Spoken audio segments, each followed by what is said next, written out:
A long time ago, as a young man, my church had a series of studies in the book of Job, and I highly recommend that because Job really suffered. What he did not know was that there was a confrontation between the devil and God had shown the devil Job as an example of someone who worshipped him in all circumstances. But he also gave the devil permission to take away Job's family and to take away Job's wealth, and worst of all, in some respects, take away his health.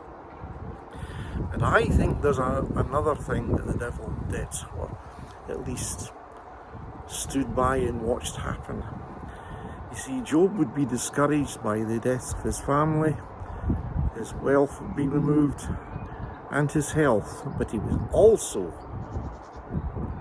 driven to despair by his so-called friends, who thought they knew it all and they had the answers, and told him that he must have sinned, because otherwise why would God be doing this to him, or God letting this happen to him, if he hadn't sinned. And Job hadn't sinned, and no matter how much Job insisted and saying things like, though he slay me, yet will I trust him, and that's something we need to get a hold of. Whatever happens, we should trust in the Lord all the time.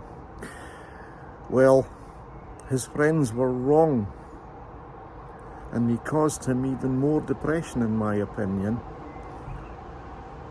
He needed his friends like he needed a hole in the head. They were well-meaning, very well-meaning. You can be very well-meaning and just plain and simply wrong and a liability. And it was his friends that God said, who are you? You should make sacrifices to me, and you should learn of Job. I trust they did. But friends, even well-meaning ones, can get it wrong when you see that you're in a terrible state. Maybe it's because God has allowed it for His glory.